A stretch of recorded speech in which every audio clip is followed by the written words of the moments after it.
Of course, as always, I want to thank everybody for being here today.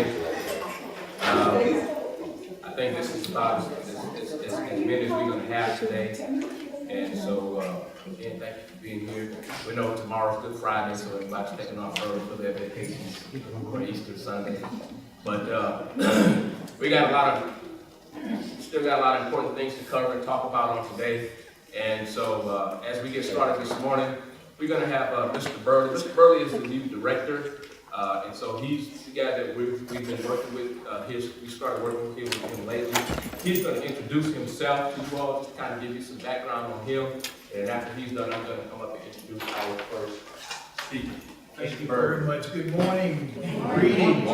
Greetings from our superintendent here, Mr. Colbert, and we have renewed our commitment to safe and secure schools. For a while, this position lay dormant for a couple of years, but they have renewed their commitment to support the schools in Harris County and the greater Houston area with staff development and support in any way you need it. My name is Ecomet, Burley. I am the new director for the Center of Safe and Secure Schools. We will have two other people joining us. They'll call program specialists. And so we're going to staff up with about 4 people. And our goal is to help you in your efforts to have a safe and secure learning environment where teachers can teach and students can learn. So we're excited about you being here today. It's a privilege to host this meeting and to collaborate with some of your colleagues here, Nathaniel and Ms. Blackwell. They're outstanding, a lot of energy. They really do want you to know how much we appreciate your efforts. And sometimes you're not recognized because you're out there in the trenches, but I want you to know that I understand the importance of what you do, and it's my goal and my pledge to you to stay on the cutting edge and to bring that information to you to help you help our kids.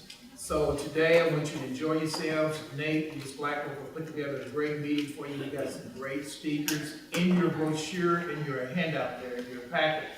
There's a lot of good material. This is a legislative year.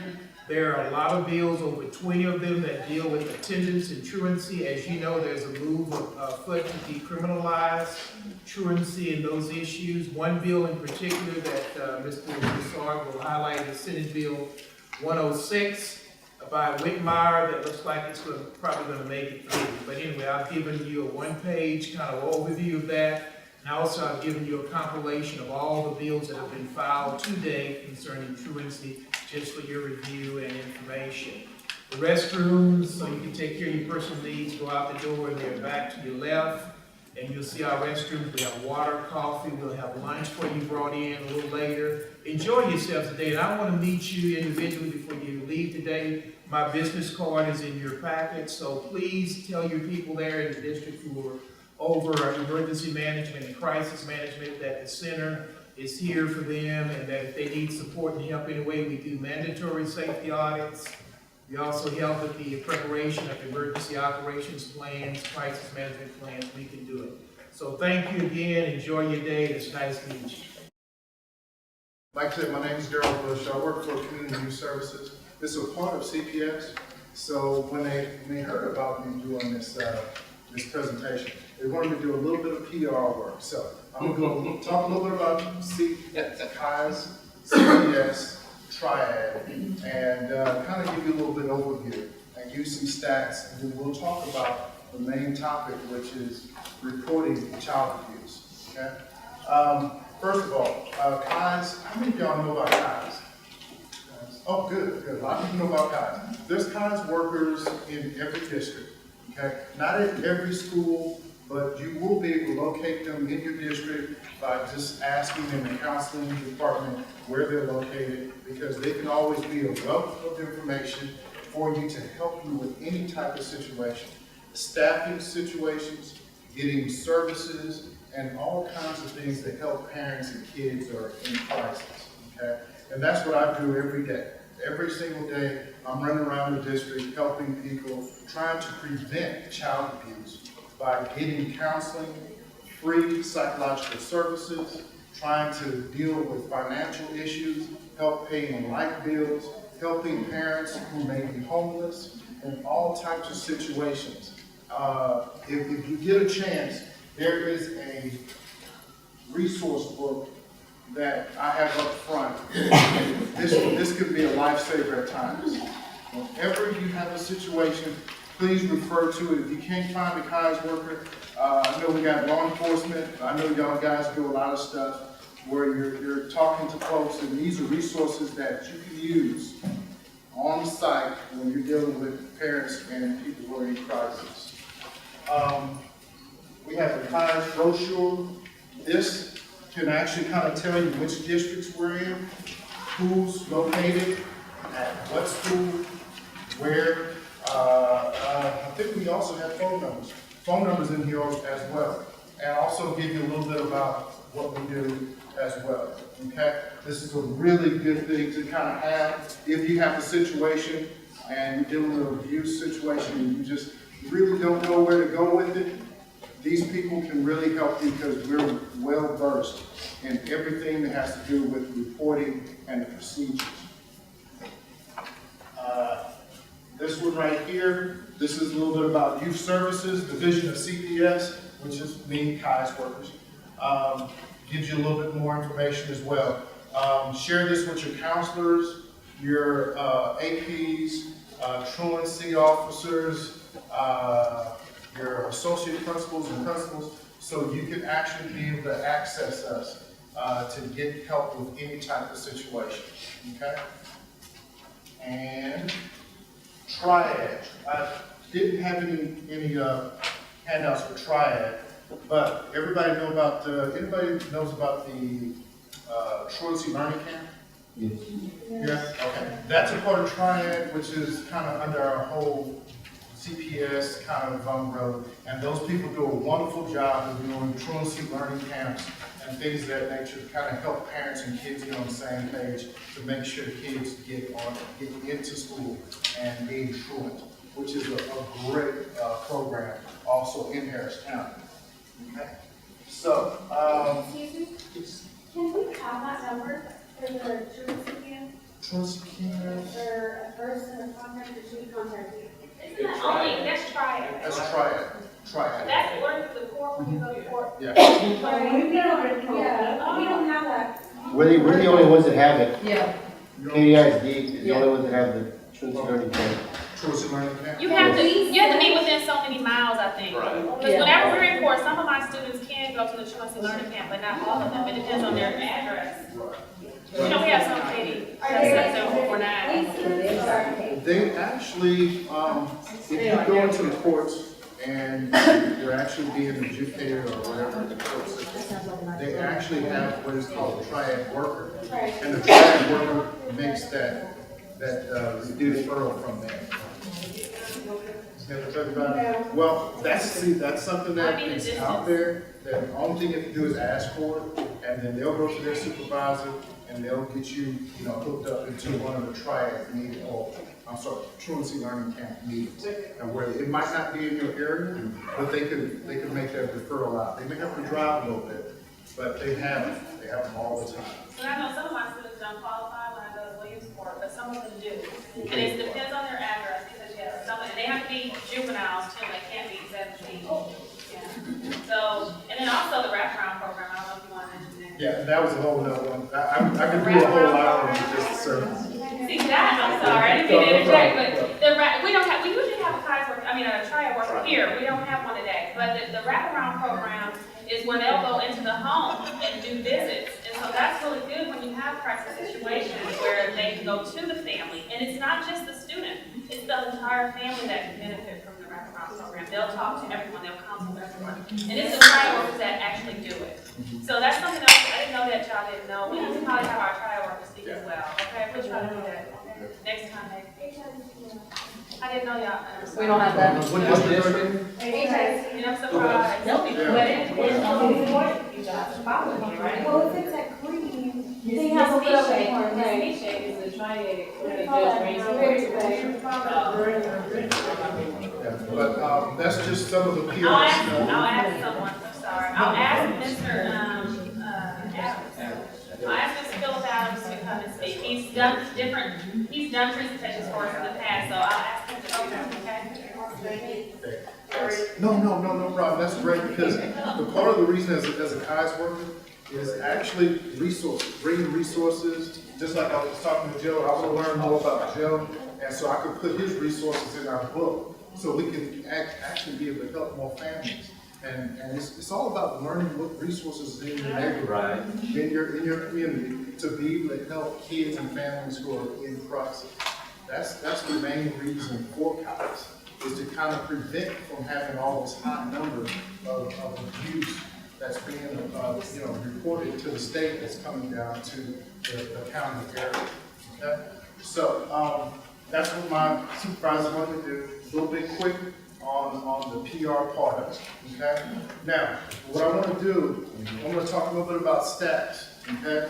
A little bit of stats. In Harris County, we have 4.3 million people in the Harris County area. Okay? And what we're only seeing is like maybe an average of 150 CPS cases that's being transferred from the Austin area back down to us. That's meaning CPS cases that may be a P1, 2, or 3. Now we'll get to that in a second, what P1, 2, and 3 is. But it's only 150 at an average per day. And that seems like that may be a lot, but it's not. We're missing a whole lot of reports because sometimes we just don't have our eyes open and actually listening and seeing what's going on with these kids that we're coming across. Now, how many people in the room are truancy officers? All, okay. Everybody? Okay. Social workers? Any social workers? No?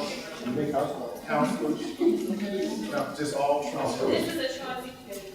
All right. So you guys are coming across these families, and when you come across these families, you're seeing things that, just if it seems like something is wrong, that means something is wrong.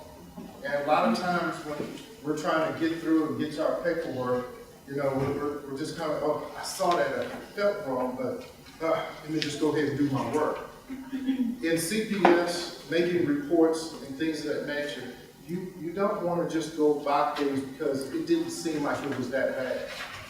Everything that may seem like abuse needs to be reported. It doesn't matter how small it is or how serious it is. It needs to be reported, okay? Even if it's a situation where there's police being called out, and you call the police, okay? And you say this child went over there, they're black and blue from head to toe, and look like they've been in a boxing match with Mike Tyson, okay? You still make a report to CPS, okay? Now, I'm kind of getting into the nuts and bolts of my presentation, but you don't just make a police report, you always make a report to CPS, okay? Always. I mean, that's it in a nutshell. You can't just pass it on to someone else and not report it, because as a professional, and all of us are professionals in this room, you have 48 hours. 48 hours before you have to make that report. Now, for me, immediately, because you don't know what can happen. Last week, I had a situation, I had a CPS situation at my school. I had to make that call Monday before I left. I didn't know that I was gonna end up in the emergency room that night. I didn't know. 3 days drugged up at Herman Memorial. If I didn't make that report, it would have been over 48 hours. So you never know.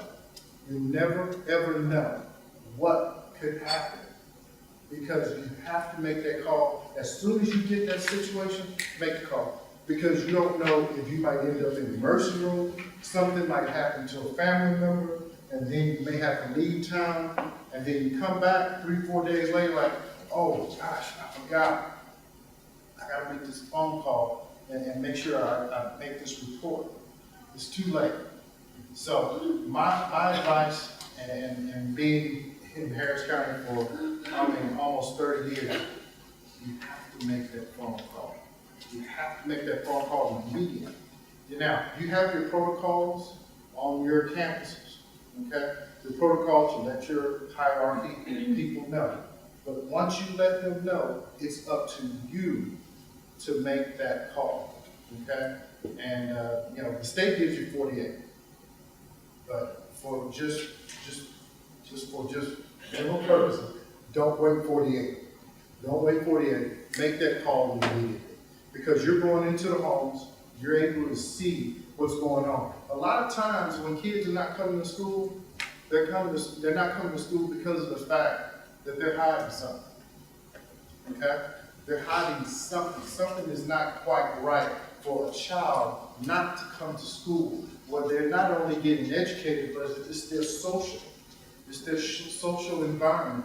It's their friends that they're seeing. The teachers who are showing them a lot of attention and love and care. If a kid doesn't want to come to school, something is wrong. Something is wrong. And a lot of times when we're coming across situations that it's a situation that their kids are doing other things, the parents are neglecting them in ways of having them work and do things, and they sleep during the day because they're trying to pay the bills as the children and making them work as indentured slaves, okay?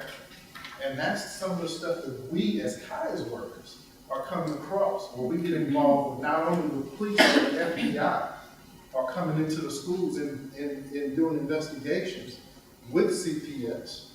So as we're around seeing all of this stuff, it's all about being aware of exactly what's going on and how to report, okay?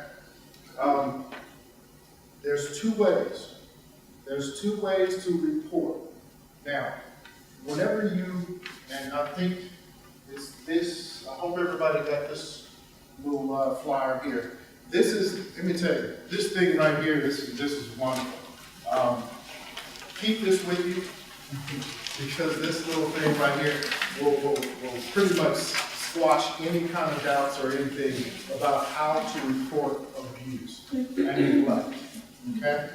On this little form right here, it tells you exactly the laws and everything that we have to do as professional folks who are working with kids, okay? And just like the first one is 48 hours. 48 hours for you to be able to report, okay? Like I said, don't wait. Don't wait. Get it done. Make sure that you make that report as soon as possible. Let your supervisors or whatever your protocol is, let them know, okay? And I think in certain districts, if I get some feedback, I know South Fair, they have a form they have to fill out when there's abuse, to go to the judge's office, which goes to ISC, which is our main district office. Will any other district do the same thing? Y'all have to make a separate report to the district? I heard that we have a voting notified. Okay. Yeah, they probably do. They probably kind of give it to the counselors to do it, and the teachers have to go back to the class. Whenever there's a situation like that in South Fair, I've kind of been out of South Fair for 18 years now.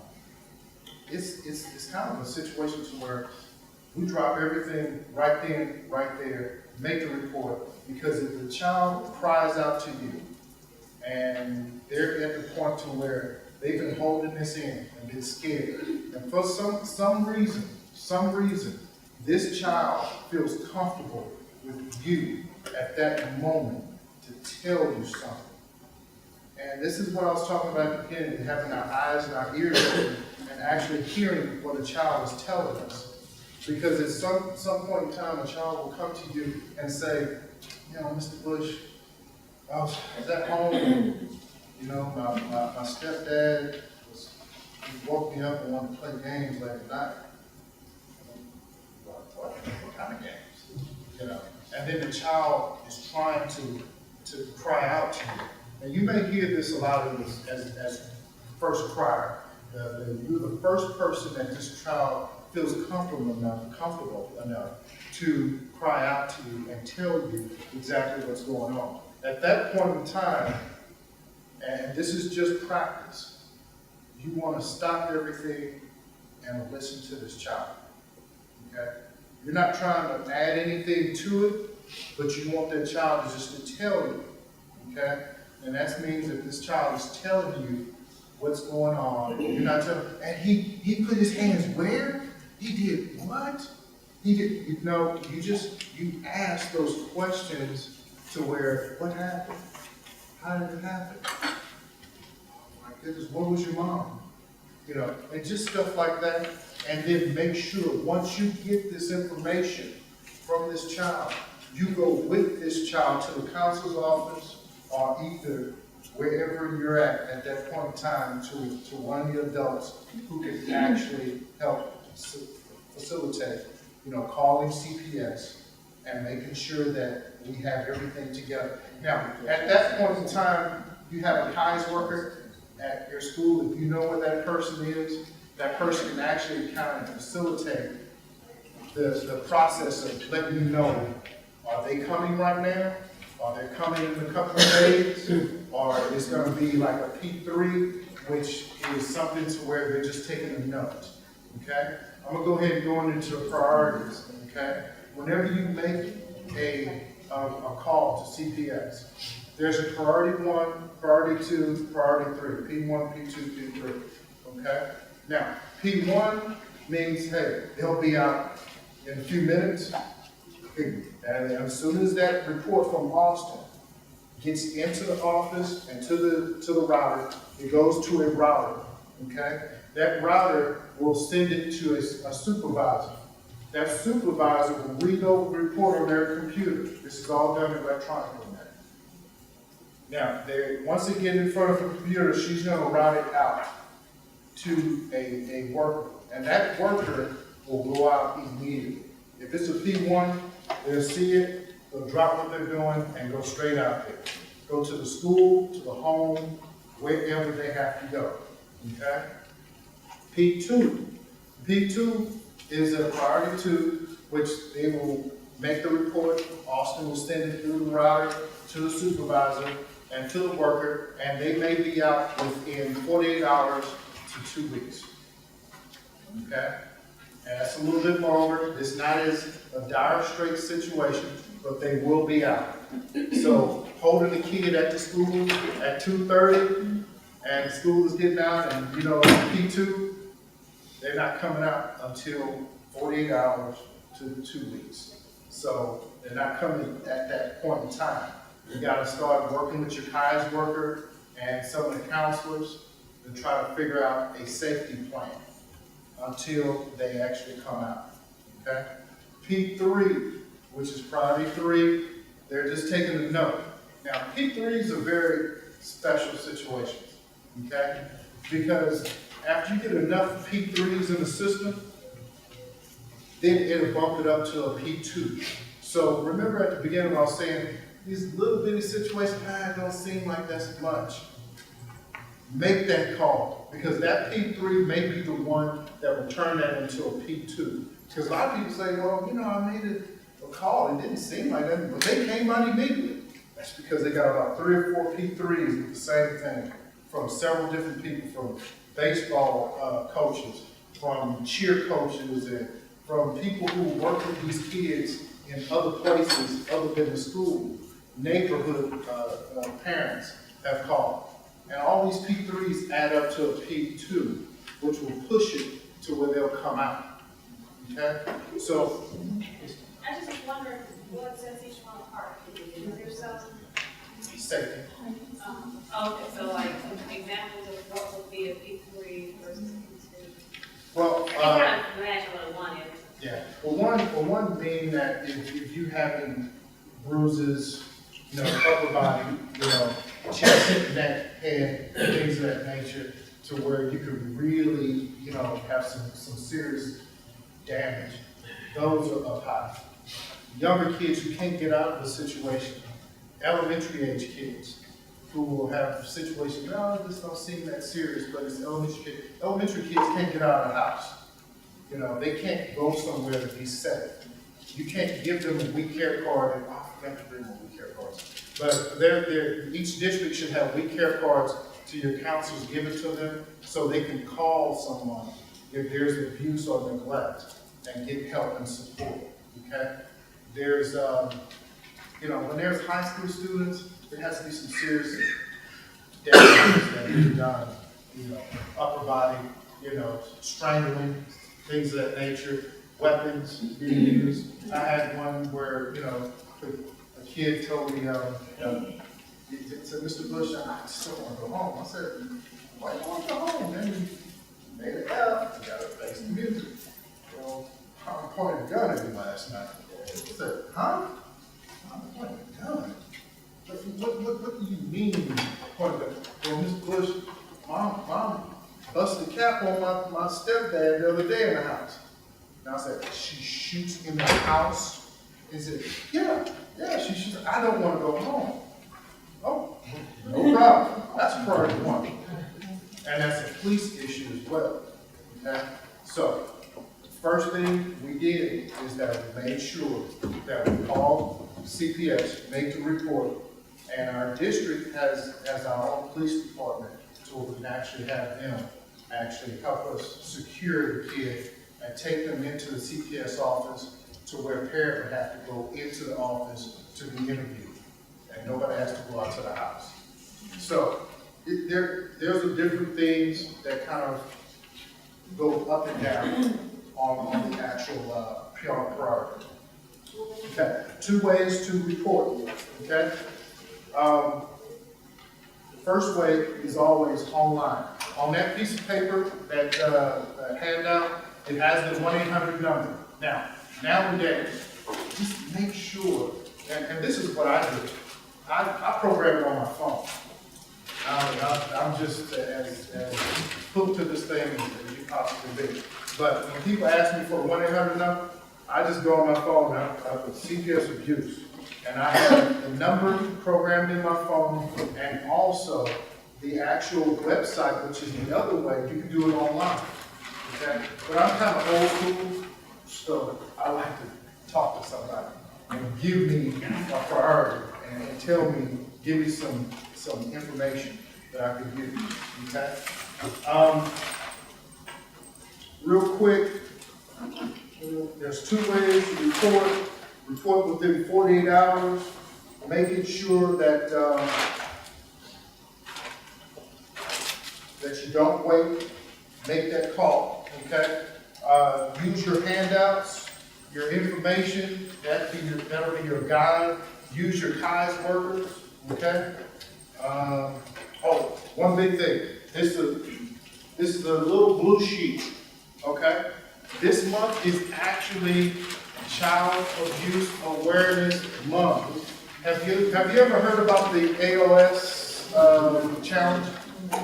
Okay, now we're doing a Child Abuse Awareness Challenge, okay?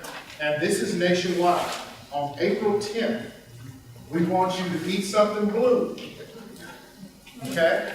And you're going to take a picture and post it on Instagram, okay? Facebook, tweeting, whatever. This is a challenge for everybody to bring awareness to child abuse, okay?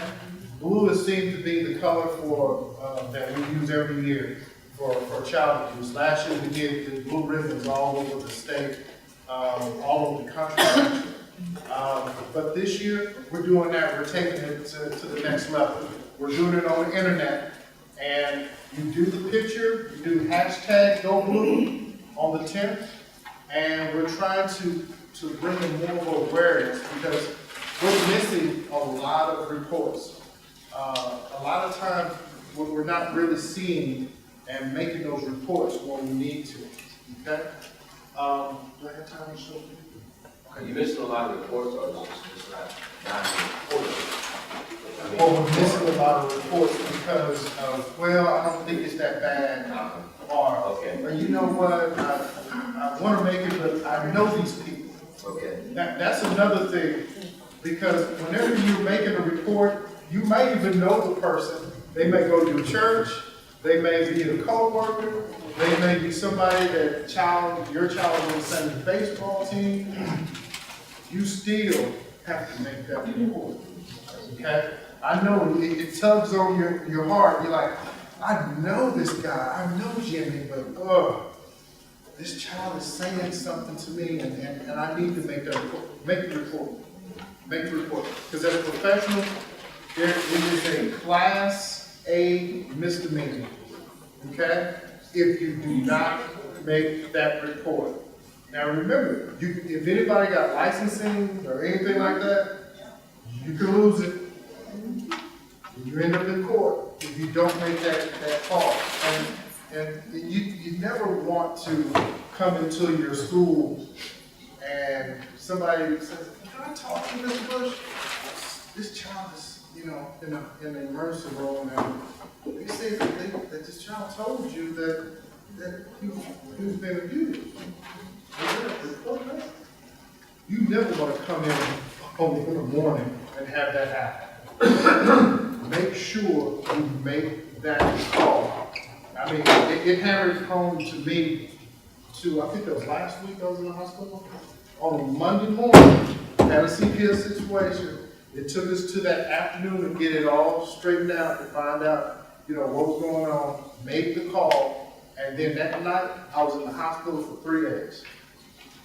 I would have missed the 48-hour window, okay? And that just hammers it home right then and there. That was last week, well, I'm Yes. so glad you're here. That's last week. That was last week. Last week. Yeah, but make that call. I want to hammer home, make the call, use the handouts, understand that we need to, it doesn't matter how insignificant to how serious it is.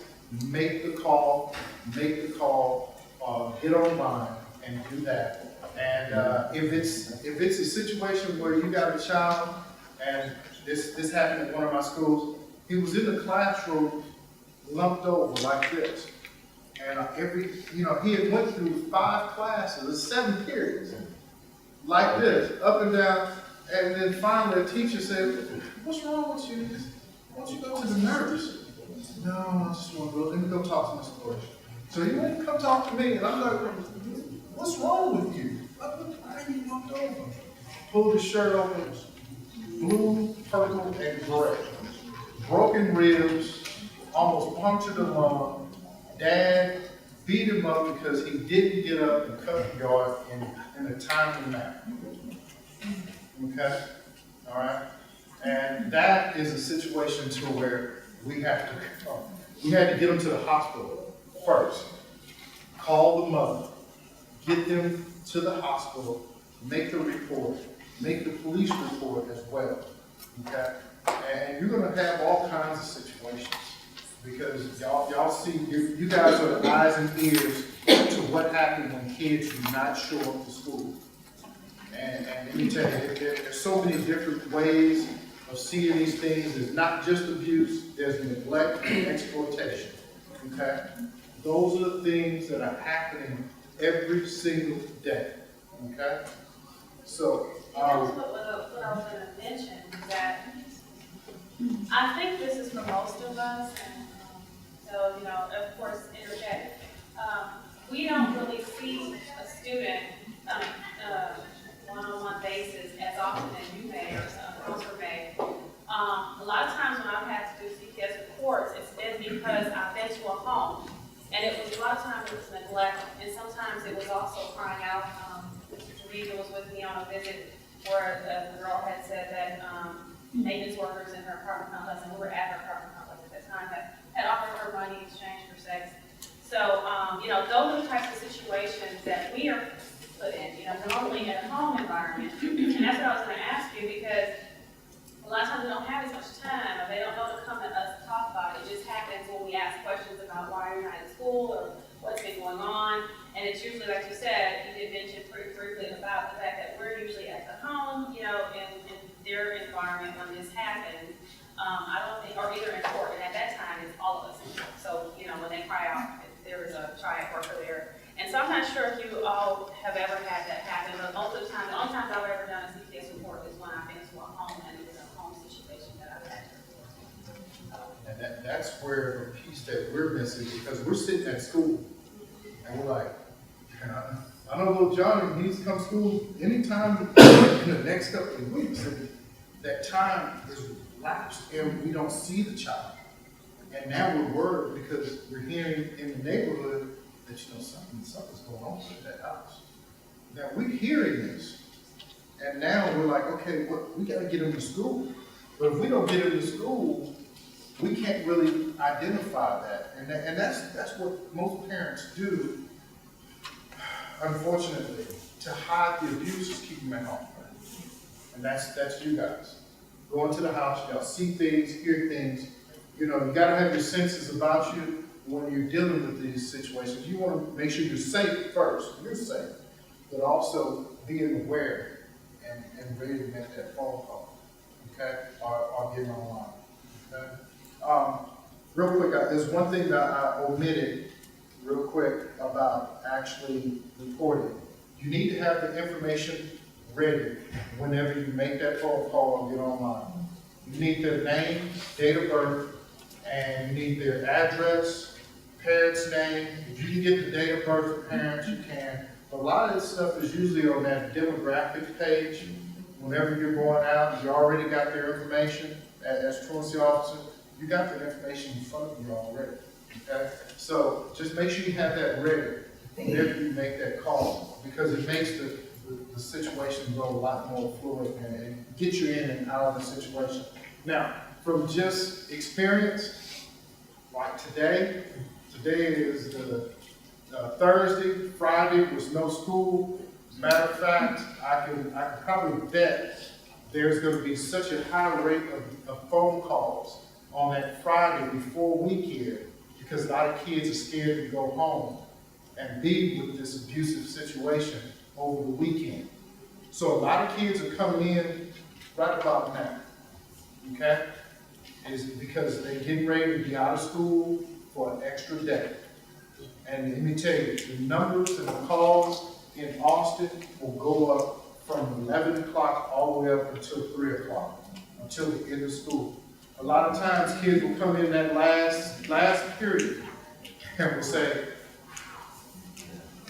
I just had to tell somebody something. And it never fails. It happens like that every last day before a long weekend, or either Friday before just a regular 2-day weekend. So make sure that you make your calls early and get it in, because if you call, it may be a little bit of a wait if you do it late on the day before a weekend. Okay? And the 24 hours, it's 24 hours a day, 7 days a week. You can call in and make a call. There's somebody there. I always wanted to do this for, I want to call on Christmas Day and call and see somebody's up there. But somebody's always up there answering the phone, taking reports every day, nonstop. Yes, ma'am. I was just going to ask, is it better to do a phone call or online report? I'm old. Does it really matter? Online is great, but I'm old. I want to talk to you. I want to get your name. And this is another thing. Whenever you make the phone call, make sure you get the operator's first name and their number. And get a caller ID number. Okay? Those are some stuff that's not in that brochure. But you probably want to write that down. Whenever you make that report and you call in, get the operator's name, operator's ID number, and also get the actual caller ID number, okay? So when you do that, you can actually get that information and actually call back in later to actually get some more information or add information to that report, okay? And also ask for priority. Ask for priority. It never hurts to ask for a priority. Sometimes the operators in Austin may not tell you the priority, but they'll say, we'll refer it down to the Harris County office. That means that it's no longer priority 3, it's a priority 1 or 2 at that point. Okay? Because priority 3 stays in the system up there. Okay, in Austin. And once you get enough priority 3s, what happens? It bumps into a priority 2. So I don't care how small it can be, make that call. Make the call. Okay? Okay, I'm going to show you this quick. I'm not going to show you the whole video because I know y'all got a lot to do. But but I want to show you a video from the Attorney General's office, and it kind of gives you some ideas of how to report. It's just going to hammer home exactly what I just said. I kind of like going through the conversation instead of going through like point. So he'll actually, Greg Abbott, which is no longer our Attorney General, but this is an older video, but he's going to go over some of the stuff and talk to you a little bit about it, and they have some scenarios about child abuse. And then afterwards, if you have any questions, anything, please ask, and that's what we'll do. We'll wrap it up from there. Okay? I think I need to find something. Hold on.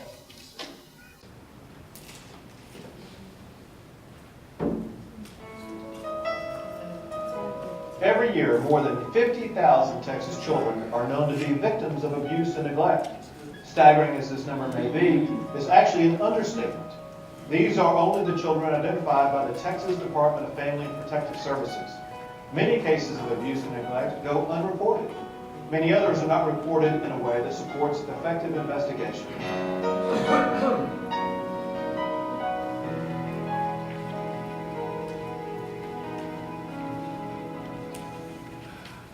Hello, I'm Greg Abbott, the Attorney General of Texas.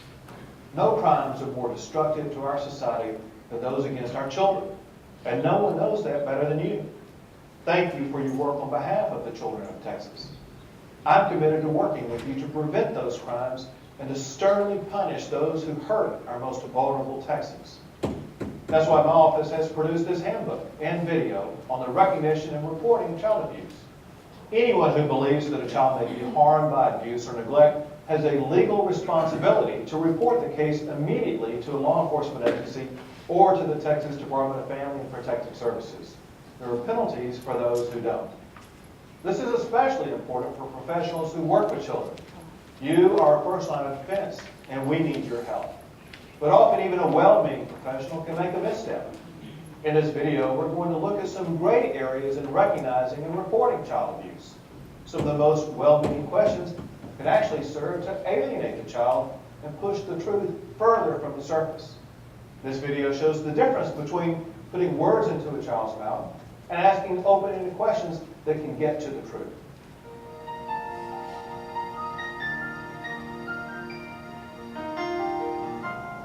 If you suspect abuse and report it, it's important to remember that you're on the front end of a long process. In order to be investigated, your report must meet the legal definition of child abuse and also provide enough information to be able to locate the child. Your actions are very, very important to that process and could prove critical in stopping the abuse and helping the child. Here are the various definitions of the types of abuse under the law. You should consider the legal definitions of abuse before you report a suspected abuse case. The laws regarding these issues can be found in the Attorney General's Handbook on Child Abuse Prevention. According to Chapter 261 of the Family Code, child abuse is an act or omission that endangers a child's physical, mental, or emotional health and development. Physical abuse. Physical injury that results in substantial harm to a child. This does not include physical punishment that does not result in injury. Emotional abuse. Emotional injury to a child that results in an observable and material impairment in the child's growth, development, or psychological functioning. Sexual abuse. Sexual conduct harmful to a child's mental, emotional, or physical welfare. Neglect. Leaving of a child in a situation where the child would be exposed to a substantial risk of physical or mental harm without arranging for necessary care for the child. With this information, you will hopefully be able to spot abuse when it happens and help to guide the process of recognizing it and reporting it. If a child discloses abuse or neglect to you, your role is not to interview the child, but to listen and report it to authorities, who will then investigate. It is important that you listen to the complete story. When a child has confided in you, you have a unique legal responsibility. It is critical to first determine if there is a simple explanation for the injury. You must never prompt a response or put words in the child's mouth. And always reinforce to the child that he or she did the right thing by telling you. We will present 3 different abuse situations, and then we'll show you scenarios about what might happen to the child from that point on. and how you could help stop the cycle of abuse. In the first part of each scenario, you will see well-meaning people who ask the wrong questions. And then we'll show you the same scenario using the correct approach for questioning.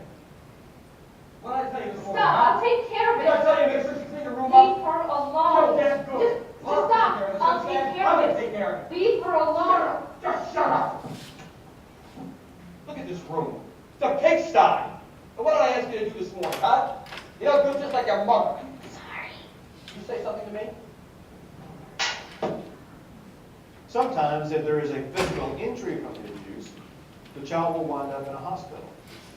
There are a lot of stories abusive parents tell to cover up for the children's injuries.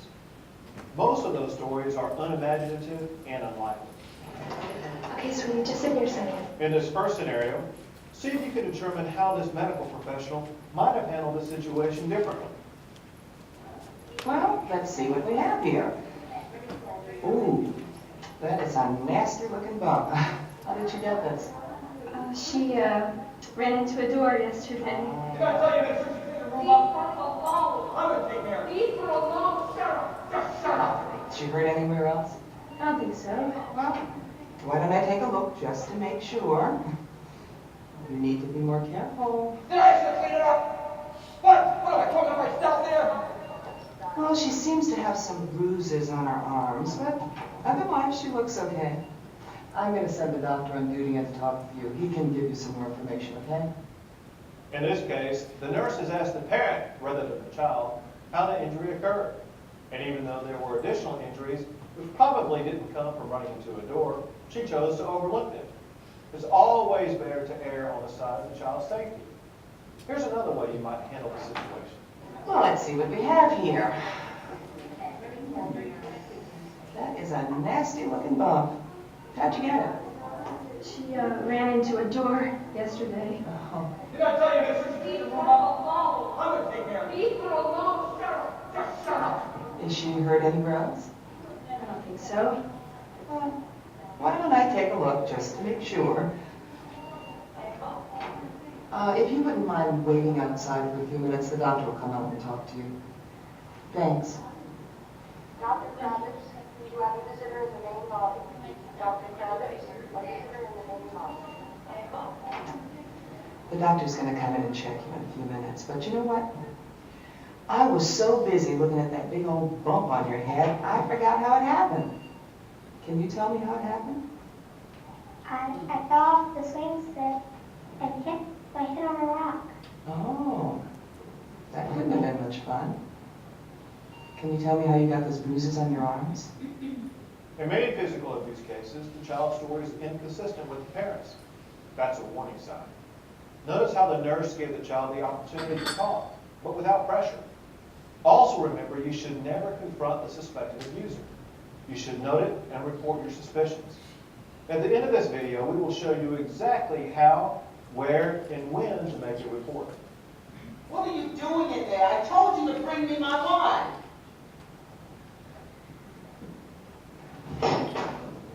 Look at that. Look what you did. This thing will never come out. Do you know how much that cost me? I can't believe that you did that. In some cases, one parent or adult in the household, or maybe a concerned neighbor, will call the police. Every law enforcement officer knows this is a delicate matter, and the responding officer must treat the situation very carefully. Hi, I'm Officer Gonzalez, and I need to ask you a few questions. Okay. What happened to your eye? I fell When did this happen? a couple days ago. Did somebody hit you in the face? No, Your mommy didn't hit you in the face with her hand? no. Do you know how much I spent on that moment? So stupid. I can't believe that you did that. Or you just fell and hit your eye? Yeah. Well, you should be more careful then. Most children don't want to lie. They feel bad enough already carrying the secrets they do, but they don't want to hurt their parents either. Closed-ended questions like these allow the child to answer truthfully, while at the same time evading the information that's critically important to the officer's investigation. Let's look at the same example, only this time using open-ended questions. What happened to your eye? I fell When did this happen? a couple days ago. Was there anyone else around? Did anyone see you fall? Yes, sir. Who saw you fall? Mommy. I can't believe that you did that! What happened before you fell? I guess she was mad. Who was mad? Your mom? Yeah, I made a mess. I mean, it was an accident. I tripped, but she told me to be careful. Then she pushed me, and that's when I hit my head. Has this ever happened before? I don't know. It's only when I've been bad. It's okay, William. You can tell me. This time, the officer asked open-ended questions. He was more conversational and less confrontational. By asking open-ended questions, he was able to get the information he needed to determine whether there was possible abuse involved. Honey, I gotta go to work now. Mom, can't I go with you? Please? Sweetheart, I'll be back before you know. Somebody didn't show up at work, and if I'm not there, nobody gets to eat. Rick's here. I'll take care of each other, okay?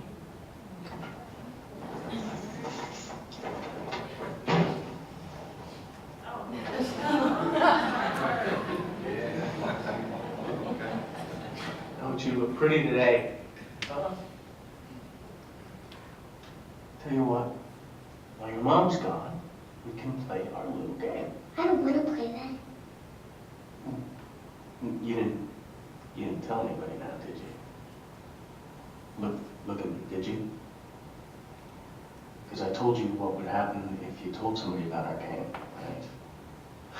I mean, they'd come and they'd take you away. And that would make your mama really sad. You don't want that, do you? I don't think so. Besides, who believe you?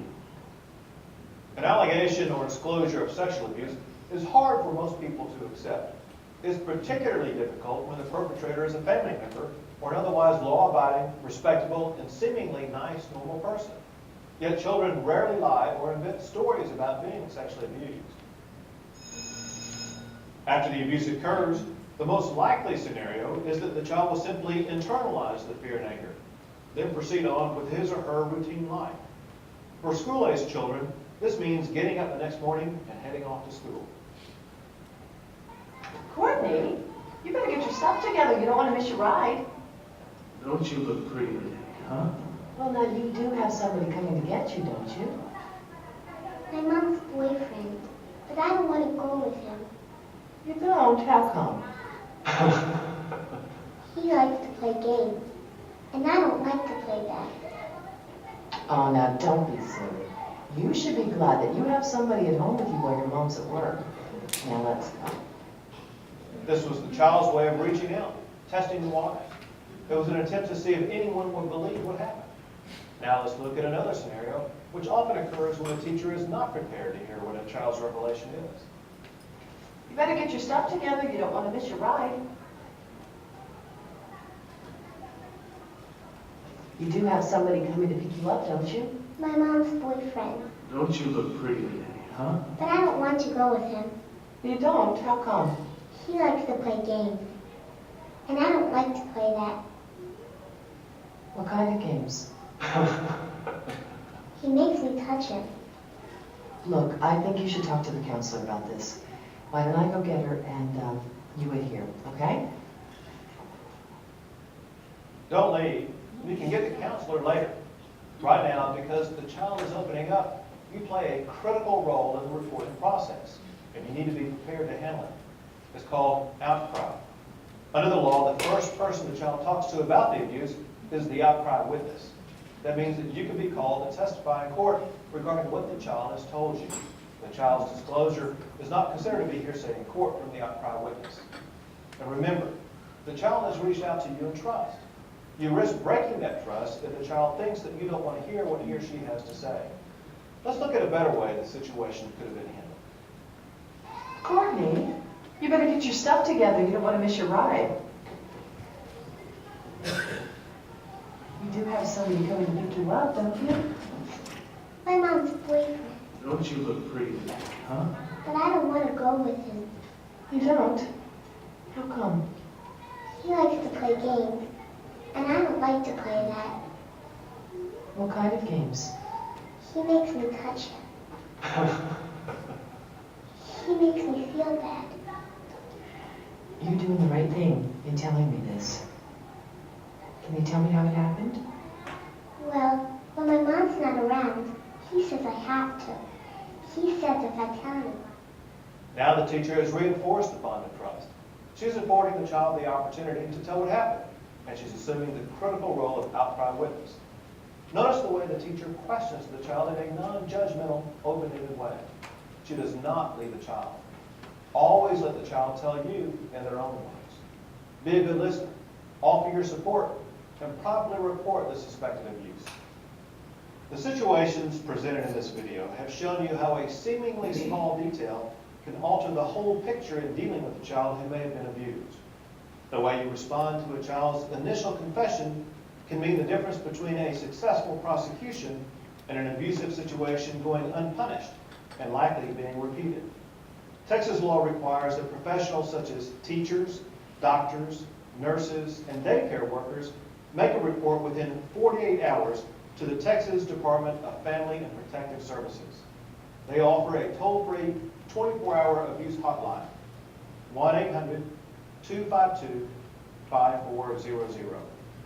If the child is in immediate danger of injury, call 911 or the nearest police or sheriff's department.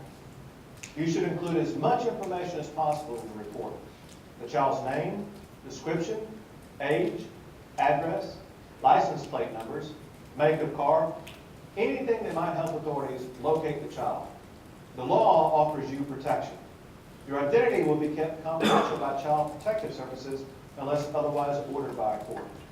The information could also be disclosed to a police officer investigating the case.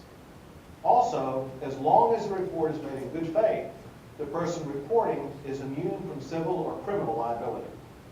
There's another way the Office of Attorney General can help victims of child abuse. Our Crime Victims Compensation Program pays.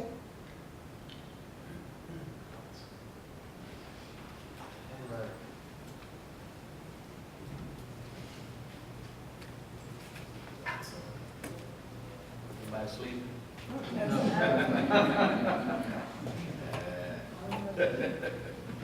Appreciate it. Yeah, they kind of give some scenarios, they kind of really hammer home exactly what I was talking about. A lot of the stuff in his videos is just really great because it kind of reminds us of exactly how we need to handle situations and make reports, okay? And how important it is to have our eyes open whenever we're going into a situation, our ears open, and our being able to hear things, okay? Because a lot of times we're tired, we're trying to get to the next case, and we just kind of rushing through our day. If you hear it, you see it, report it. It doesn't matter how little the situation may be or how important, how serious it may be. Make the call. That's the biggest thing. Any questions? This kind of, I'm going to do a little quick question answer because I know I went over a little bit. But questions? Anybody any questions?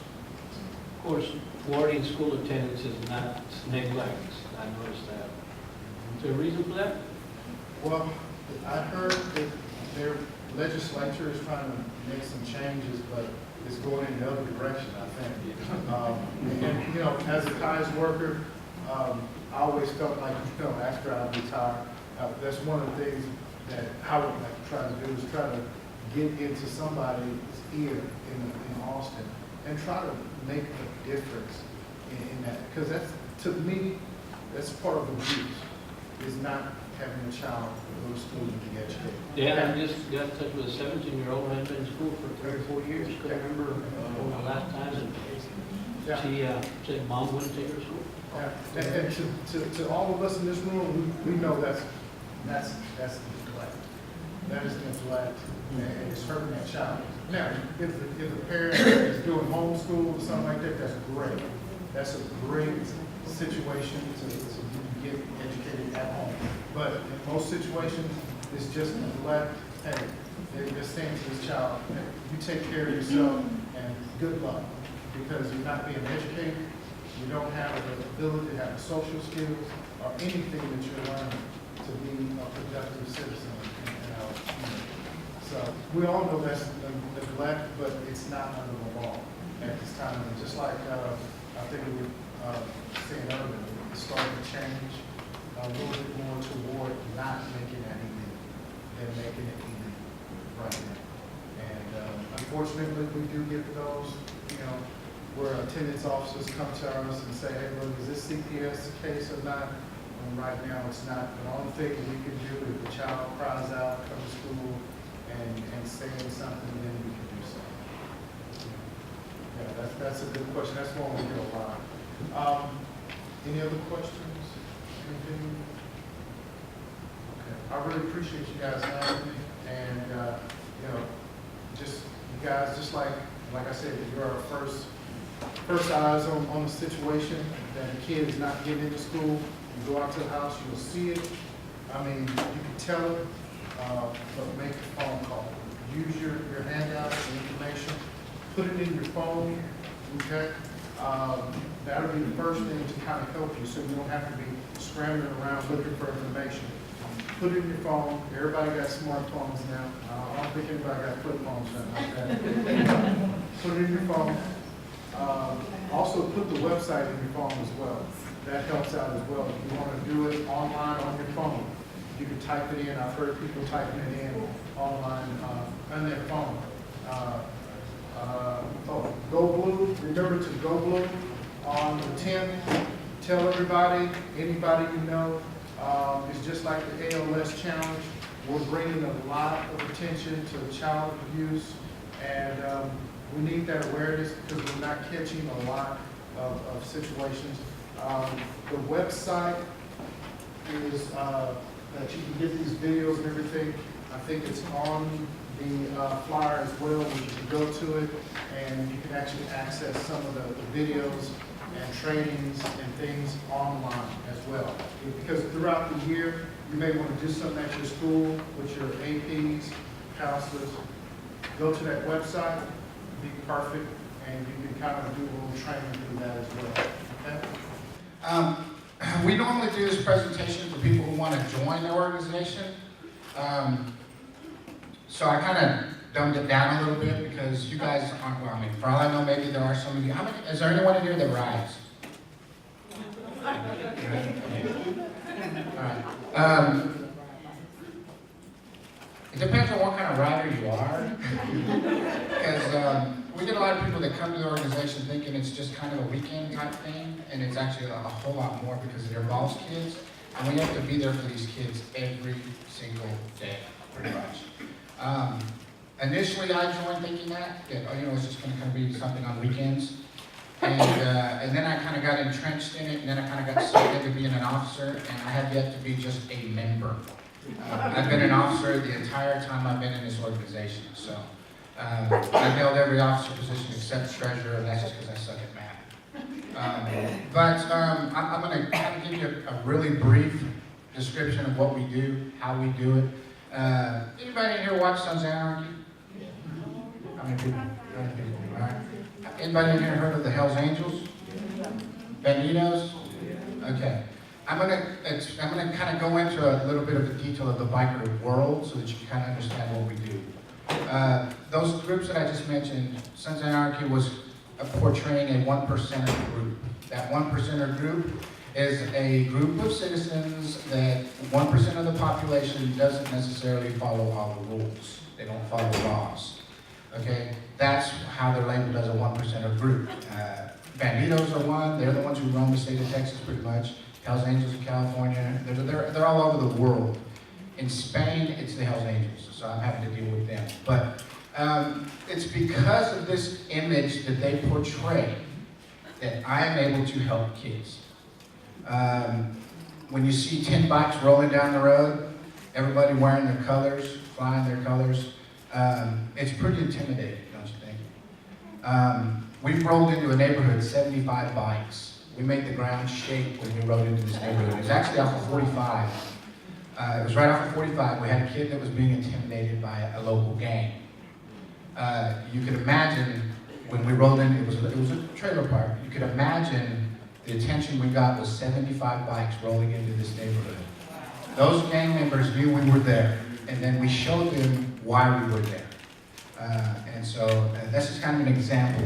We've taken on gangs, we've taken on the Aryan Brotherhood that has tried to intimidate one of our children. We've taken on some pretty serious people.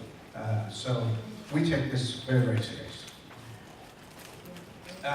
The founder is a guy named Chief J.P. Burley. He was a licensed clinical social worker and a registered play therapist. He founded it in 1995 in Provo, Utah. I got to meet him. I actually got to be his taxi. He came to Houston last year for a play therapy conference. And so I got to pick him up at the airport and take him down to the Galleria. And I actually got to ask him some questions. I said, did you ever think that this organization was going to be this big? And he was like, man, it was just me and my buddies. We went out to drink some beers, and that's all I really wanted to do, was have a good time and help kids. And thanks to Yahoo, thanks to Facebook, social media has basically helped us out. Our organization has exploded since we've hit social media. We're in over 30 countries now. I'm currently working on possibly 3 chapters in Spain. We're working on Colombia as well as Argentina. So they needed somebody who spoke Spanish, and they wanted somebody with experience and who knows the ins and outs of the organization, so they asked me to help. But anyway, he's the one who started it. And this is what he was finding. He said no matter how successful his work had been with children in therapy, the perpetrators were still having a negative effect on their lives. They needed direct support on the streets, in their homes, and in their communities. The police and the Division of Child and Family Services were not capable of providing the necessary safety for these wounded children. We serve as an in-between. And I'll get into the levels that we work in here in just a minute. But we serve kind of an in-between between law enforcement and everybody else. These perps, they don't care a lot of times. They try to intimidate the child, they try to intimidate the family. I think you all know that a majority of the people who do these offenses are never strangers. They're family, they're friends. It's always somebody that they know. All right? We kind of serve in between there. If the perp is trying to intimidate a family or a child, we kind of help them out. We give them the support. I'm going to use a term, I call it an adoption because I've been in the organization for so long. You'll see it referred to here as a level 1. And when I say adoption, that's what I mean, a level 1, okay? So I've tried to correct that, and we try to get into the technical terminology of saying levels, but it just doesn't work for me, so. They needed something fast, something responsive, and something that wouldn't be intimidated by anyone or anything. And this is how the idea of BACA was conceived. It's an international organization. Like I said, we're in over 30 countries right now. Right now, Canada is in a huge, huge surge. I think they have 8 chapters in Canada. We have like 6 or 8 chapters in Italy. So it's growing really, really fast. This is our mission statement, and I'm not going to sit here and read it. It's on that pamphlet that I gave you guys. This is our focus. And anytime we have any issues, and the evil word here is drama. Anytime you get a group of people together and they all have different personalities and they're all from different walks of life, you kind of have to unite them into one mission. And it's not very easy sometimes because you have somebody that says, oh, you need to do it this way. No, you need to do it that way. Anytime we have those issues, we always refer back to this mission statement. And I'm going to read just the first part here. Bikers Against Child Abuse exists with the intent to create a safer environment for abused children. And this is the main thing. We exist as a body of bikers to empower children to not feel afraid of the world in which they live. And that is a statement that every single member pretty much has to memorize. You all know the consequences of what happens to a kid when they get abused. They withdraw inwards, they don't want to talk to anybody. A lot of other issues happen.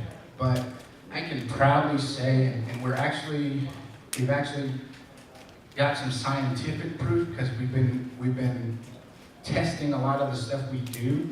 And we are now putting those through those psychological evaluations that you hear about. And as a matter of fact, about a year and a half ago, we tested all the stuff that we were doing, and the results were pretty much saying what we do works. And that's what a lot of the debate out there was, does what we do work for these children? And we're starting to realize, yes, it does. And we're starting to present that proof to the powers that be. I always say we do in probably 2 hours what takes a therapist to do in 2 or 3 months. Okay? And I've seen it happen with my own eyes. So, all right, it says we exist to empower that child by removing their fear. Through that empowerment, it is our desire for them to realize just how strong they are with or without us.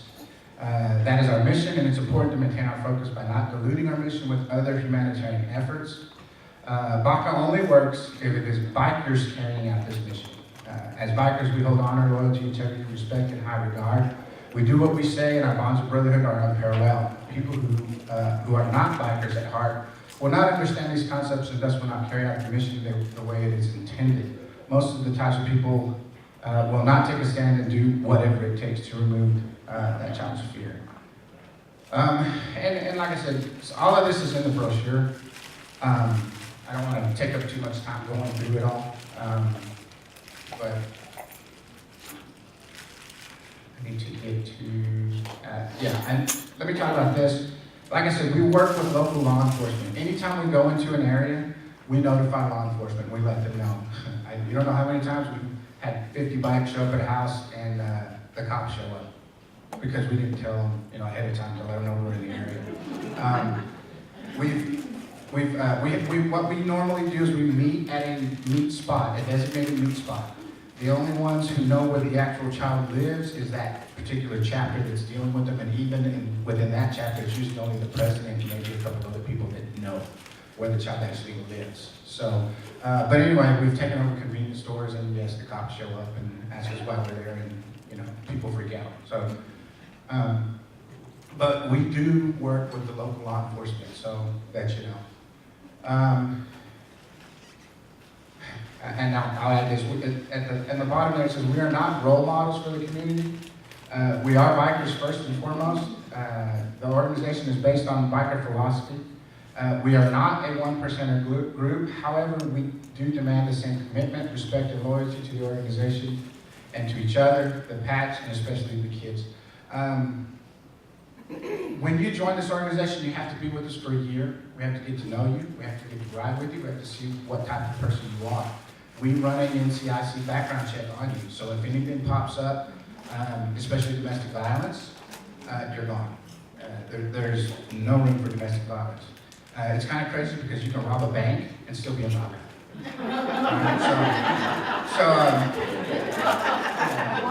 Kids, right?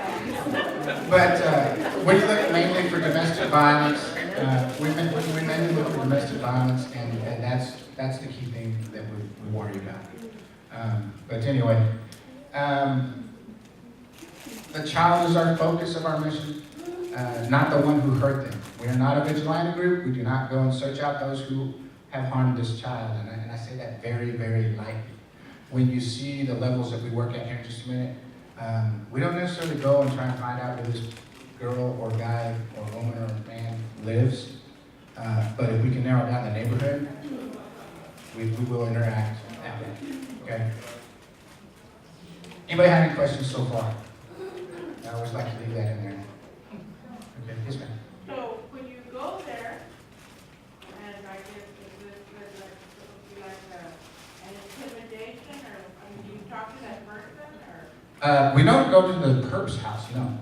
Okay. But now we have had adoptions at a child's house, or normally we have it at a public area, and we do have our own security. We set up security around the location to where we can monitor the public if we're in a public place. But nobody really gets near that child except us. But no, we don't go to their houses. Let me get that pretty clear. We don't go to their houses and look for them, no. We support the child. The focus is the child. not the perp. And like I said, it's not like we go looking for them, but you'll see in the levels what I mean. So the parent comes to, after me, can I call you? What do you mean? A parent that is, like part of a gang, that's a child that's in a gang and all that stuff, and they like want to threaten me or something like that? The gang? The gang? No, I'm saying that the child is in a gang, okay? Then the mom gets all crazy, and then comes to the school and starts threatening me and says, I'm gonna get a gang on you and that. This child. Yeah, it's only for a child that's been abused. If they're running with the wrong crowd, sorry, we can't really help you. Yeah, no, that's not within our mission. Our mission is to focus the child. Only ones that have been abused, okay? And when we get involved, there's usually a case. Unfortunately, I was talking to Mr. Bush. Unfortunately, we get involved after the abuse has already happened. We don't put anything in, we don't do any preventative measures. But like I said, our main focus is empowering that child. And they've been abused, yes, but we want them to come back out of that and stand on their own 2 feet and basically stand up to their purpose, basically what ends up happening. And I'll get into that a little bit more. Here's what our potential members have to have. You have to have 80% participation of all mandatory events. You have to have access to a motorcycle. You have to be 18 or older. Only patch members have voting privileges. You must pass an NCIC background check. And you will, if you hold a patch in this organization, you will be a primary to a child. We assign 2 primaries to each child, okay? Usually it's, if it's a female, we usually have a female primary and a male. We have a 2-patch rule. You cannot go visit this child unless you have another patch with you, okay? And that's just to protect ourselves. We don't want one patch showing at somebody's house to see the child and then they accuse them of something, okay? Yeah. Once you have done the prospective training, some of the members don't like us to use the word prospects because it refers to an MC. But prospective members, once you've completed a year with us, the executive board of that chapter will vote whether to patch you. That patch is a patch you will always wear when you're on your bike, it's on your back, and we also tell every single child, if you see that patch, you are safe, you can go up to them. We actually give them this little saying that says, if you see a patch member and you want ice cream, you can walk up to them and they have to buy you ice cream. Yeah, and that's... Yeah, when you join this organization, you have to pay for the patch, but you don't own it. You basically have the right to wear it. If you ever leave the organization, you have to turn that patch in. I can probably say we've only lost like 1 patch in 10 years. Because people want that patch, a perp could get it and try and get close to a child.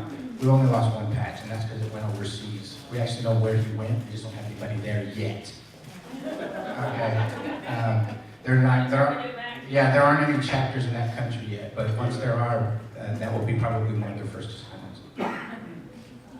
All right. Who can become a member? I think I've already kind of. Can't be convicted of a crime against a child. Okay, hold on, I put that in there twice. All right, here we go. Levels of intervention. We work in 4 different levels, and then I added court in there, and I'll explain the court part here in a minute. The first one is a level 1. It's a ride, and we get as many members as possible. We basically send out a call to the entire state of Texas. We have 28 chapters in the state of Texas, so basically the only area that doesn't have a chapter is probably El Paso. Well, they're actually working on a chapter in El Paso right now. But you can basically almost throw a rock and hit a chapter. But we have 4 chapters in the Houston area. We have one in the north, one in the south, one on the east, and one on the west. And Cypress is the one on the west now. We don't have a designated area. What happens is when we get a referral, they'll find out where that child lives, and then the closest chapter will help that child or support that child. Because our ultimate goal is to be within an hour of a child. If a child cries out and wants help, or needs us to just show up to make her feel better, we want to be at least an hour away. And so that's why there are 4 chapters on all 4 sides of Houston. So anyway. We have a big ceremony, the level 1, or the adoption. We want the message that they are not alone, and you don't want to mess with this child. This is our child. And so we bring them into the Baca family. Sometimes we ride to the house, sometimes we ride to a public place. It just depends. But anyway, in the ceremony, they get a vest just like this. Has a different patch on the back. It says, I'm in the family. But they get a vest so that they look like us. Okay? And then other things are given, sometimes do-rags. I've seen sunglasses. We get blankets so they can hang it on their wall or whatever. But anyway, that's a level 1. Basically, we bring them into the family and say, look, I'm your brother, I'm your sister. You can call on me from now on. And believe me, they call on me. I've been at home at 3 o'clock in the morning and got a text of a kid surfing the web, and he was asking me some kind of secrets to a video game. I was like, I have no idea. But anyway. If a level 1 is not sufficient to deter the perp, or the perp's still out, and this is when a level 2 will happen. If the perp is still out and he's still trying to intimidate that family, we will jump into this. And basically what this is we will show up at that kid's house. We will set up a security 24 hours a day, 7 days a week. We will surround that house and so that child can sleep, or so that family feels safe. But the only time we do this is if there is a direct threat, or if they see the perp going by the house, stopping at the house, things like that. And I kid you not, we set it up in 4-hour shifts. The entire state of Texas will ride down for a level 2. We all give places for them to sleep, and we basically help each other out, and that's basically what we do. You have a question? That's when you identify that the child is in danger, right? Yeah. What about the family? Normally, if it's the family, yeah. We will jump to a level 2 if it's the family, because the child's going to be with them wherever they go. Because what happens here is we surround that house, that kid can sleep. Then when the kid gets up and goes to school, we escort that kid to school. We will have a couple of 2 or 3 or 4 guys, however many we can get, to ride. And if they ride the bus, we'll be right behind the bus. If they take their own car, we'll have 2 in front, 2 in back, and we'll drop them off at school. Okay? But this is only in the level 2. All right, only in the level 2. In the state of Texas, we've only had 1 level 2. Yeah, we've had 1 level 2. It was in Dallas. It was in Dallas. It was a pretty bad side of town in Dallas. It was a lot of crack houses and drug dealers. I can remember because when we pulled up there, it was about the time Sons of Anarchy was starting. And they were like, ooh, Sons of Anarchy, Sons of Anarchy. And we're like, no. But anyway, we did get to talk to, I can't remember if it was Dallas PD or who it was. When we were there a whole month. We did this for a whole entire month. And the Dallas the PD officers that were in that area, we got to talk to them, and they were like, what, are y'all leaving? And we're like, yeah. Why? I said, it has been the quietest ever in this neighborhood since you guys have been here. So, like I said, once we do occupy an area, we are noticed very, very quickly. Yeah, it was funny because we were talking to them, because we were talking to the PD and we're telling them, hey, well, what if this guy shows up? So, we definitely need to call you guys. And they said, yeah. And but if he falls down 2 or 3 times before we get here, that's okay too. Okay, so. But anyway. So how do these calls get to you? Are you going to go over that? Good question. No, I didn't put that in here. The way we get the referrals is usually from law enforcement, DA's offices. We've gotten some from CPS, but not very many. We do have a memorandum of understanding with CPS, which is very, very hard to get. It took us probably 6, 7, 8 years to get it. We do have a memorandum of understanding with CPS, but they can't legally endorse us. They can't come out and say, yeah, we recommend these guys. So we get most of our referrals from DA's offices, law enforcement, CASA. Ever heard of CASA? The Child Advocacy Group. We get a lot of referrals from them. Now, can we as a school call you guys? Yes. Okay. Yes. We prefer if you call us, make sure you call us if there's a case pending. Right. What do you mean case pending? There's a CPS case pending. If it's been reported to CPS. Okay, what if there isn't? We can, It's still, it's a case like, for instance, like what you're talking about, that the parent, the child, they don't want to come to school for that same reason. for that reason, There's yeah. gang violence and blah, blah, blah. and- We can get involved, but we have to do what we call an initial. We have to go out and meet the family, sit down and talk to them. But making them an actual BACA child may not happen. We have to see what happens with the case. Especially if like a father's the perp and he still has access to the kid, we can't really protect that kid because a restraining order hasn't been put in place, nothing like that. So if the father still has access to that kid, we can't really protect him. We'll still do an initial with them and get to meet them and see, and then we have to kind of see where the case goes. Yeah. So it doesn't really have to be a CPS case, or it doesn't? No, I'm not talking about abuse. I'm talking about, for instance, like the first circumstance, the example that you said about gang. That the family, the child wouldn't come to school because he was being intimidated by, gangs. And then they would go up to their home and the mom couldn't even come out, family can't come out, and they had to move. Okay, I understand what your question is, but has the child been abused, not bullied? Has the child been abused? That's the key thing. We do have some areas that work with schools and work on bullying. We try to stay away from that, because if it's basically a kid being bullied by gang members in their neighborhood, there's not a whole lot we can do with that particular case. Okay, so this is just for an abused child. Abused child, physically, sexually, sometimes mentally. It's kind of hard for me to describe what cases we can and cannot take, because everyone's unique. Every case is unique. If we see that the kid's going to benefit with our support, then we'll get involved, even if there's not a case pending. We've done that before. So, but in that type of situation, that's more of a bullying kind of thing. We might help, or we might do a ride to the kid's house so that all those members of the neighborhood would see it happen, and then wonder, wow, why did all these mean guys show up? So we might do something like that, but to actually make them about a child, it could be iffy. So it's dependent on the assessment. Yeah, and that's what the initials are for, so that we can kind of meet the family and get to know what's going on. Level 3, this is the physical presence. If the physical presence doesn't work, and it doesn't deter the abuser, we will prepare a formal letter. It's usually drafted by me or my vice president. It's going to be written on our letterhead, and it will, as it says, explain to the perpetrator that we're prepared to take whatever steps are necessary to become the obstacle from any further abuse.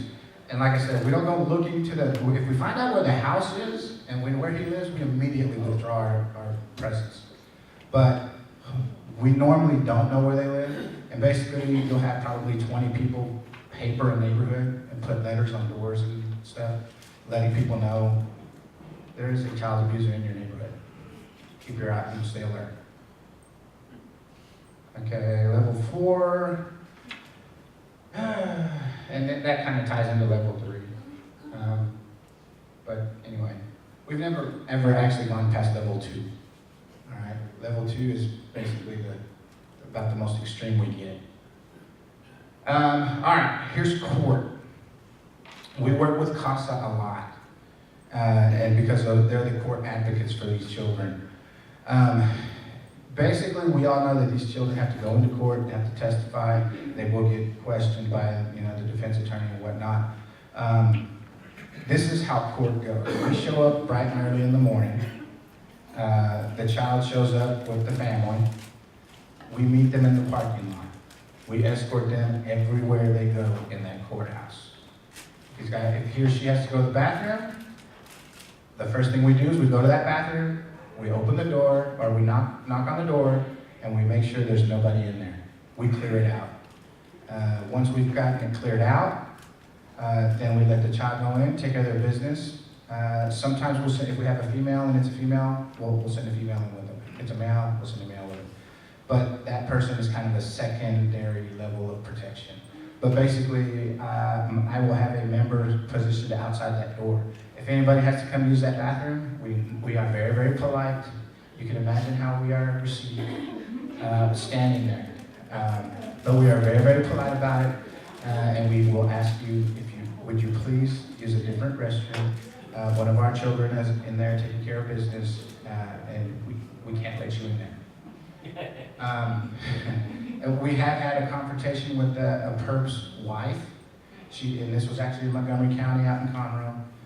She tried to go to the bathroom while our kid was in the restroom, and one of my guys was actually standing there, and he's a pretty big guy, pretty wide. And so he said, ma'am, I'm sorry, we have someone, and she just kind of looked at him, and she tried to go around him. He moved over, and she said, ma'am, would you please use another restroom? And then that's when she kind of went off, started screaming and yelling, you can't tell me what to do, and I'm going to use this bathroom, it's a public restroom. And about this time, she's pretty loud, and there's a trial going on in another courtroom. The bailiff comes out and asks, hey, what is going on out here? And my member said, one of our children's in the bathroom. I asked her nicely if she would go and use another one. She refused. She wants to go in the bathroom, and that's not going to happen. So the bailiff kind of looked at my member, they knew who we were, looked at her and said, ma'am, you're just going to have to wait. Yeah. But anyway, those are the kind of things we run into in court. We will go with this child to court. What we normally do is we dress. If we are allowed our colors, we'll wear our colors in the courtroom, but that doesn't happen very often. We do, dark jeans, black pants, white shirt, somewhat professional looking. We position ourselves on the front row, if possible, to where we are in line of sight of that child. As the DAs are working the case, that child can look at us. They don't have to look at the perp, because the perp's going to be sitting there. They look at us, and they act like they're having a conversation with us. And they're able to get up there, tell their story, and that's the end of it. I don't know how we've done it like I said, I've been in 10 years. I don't know how we've done it, but we've never had a case go to court where at least 2 members weren't there. Okay? With the general rule is to have, like I said, 2 patrol, we have to have 2 members there. Because of the popularity that's grown, we've had, here recently, we've had cases where there were 10 people from our organization there. And some of the judges like us, and they'll let us walk in with our cut or with our colors. But anyway, it's an awesome thing to see when this kid just gets up there and just, boom, does what they need to do. Okay? Anybody have any questions up to this point? I want to say that might be towards the end. How much time do I got? Okay. This is some of the ground rules. And like I said, I did explain a lot of it. They told me I have to chew up like 30 minutes. How long? Oh, no, you have like 10 minutes left for a question. Oh, okay. No, I got some more. These are some of the rules. We don't email or post anything to a group. And kind of let me explain. I have a road name. And I don't have a road name because I think I'm tough and bad. I have a road name for security reasons. We normally don't want that child to know our real names or know where we live. Okay? That's the same concept we use for these children. When we go and do the initial, we issue them a road name. SpongeBob, Skeeter. I mean, and it's never a name that's familiar to anybody. Because a lot of them want to do like nicknames that they were given when they were little or whatever. We try to stray away from that because the reason why we give them these names is number one, to make them one of us, and that they're proud to have that road name. But number two, it's like if I'm sitting in a restaurant and I'm talking to one of my other members and I say, yeah, SpongeBob called me today. Well, who the hell's SpongeBob? So nobody knows who we're talking about. All right, so that's kind of why people think what we do it because we want to look tough or whatever, but it actually has a purpose. We don't want anybody to know who that child is. What's your road name? Mine is Outlaw. It's on the card. Yeah, and I can tell you the story behind it. Everybody thinks, well, it's because you're a truancy officer and you... No, that's actually not. My real name is Joseph, and in high school, I played football, and I had a coach, and he just kind of nicknamed me Outlaw because my first name was Joseph, and he just wanted to call me Josie. And so it went to Josie Wales, to Outlaw. So that's how they died. It's funny how a lot of these nicknames or road names come up. I mean, you know, some of them you want to hear the story behind it, some of them you don't. So, but anyway, like I said, there's the two-patch rule. We only refer to them by their road name in public, and I told you exactly why. We try to know as little as possible about the case. There's been some arguments in the Baca world about, because like Mr. Bush was saying, somebody's going to get comfortable enough with you, a child will get comfortable enough with you to tell you the whole story. They may have already told it to someone, and that's why we have their Baca child, but they may get so comfortable with you that they want to tell you the whole story also. We've been told not to allow that to happen if possible. The reason being is because once they tell us the story, we become a witness. Okay? It's been argued with some of the international members that, well, I don't care if I'm a witness, I'll be the best witness that kid is ever going to have. But a lot of us are like, no, I don't really want to know all that because then I become a witness and I would hate to be the one that damages the case. I know that. But we're told to just tell them, look, stop where you're at. I'm going to find somebody that will talk to you about it, or that you can talk to about it. Okay? So. And then here's, some of the statistics. 18% are considered high risk for suicide. Younger children tend to withdraw and may even become mute. You guys kind of know what to look for. Here's one of the first things. How to interact. If you tell a child in our organization you're going to be there, you damn well better be there. Okay? We don't ever lie. We wear the patch anywhere we go on our bikes. Every now and then, I won't wear mine because I don't like to be stared at. I'll be going down the road and I just want to be somebody normal. But every now and then I'll ride without it, but it doesn't happen very often.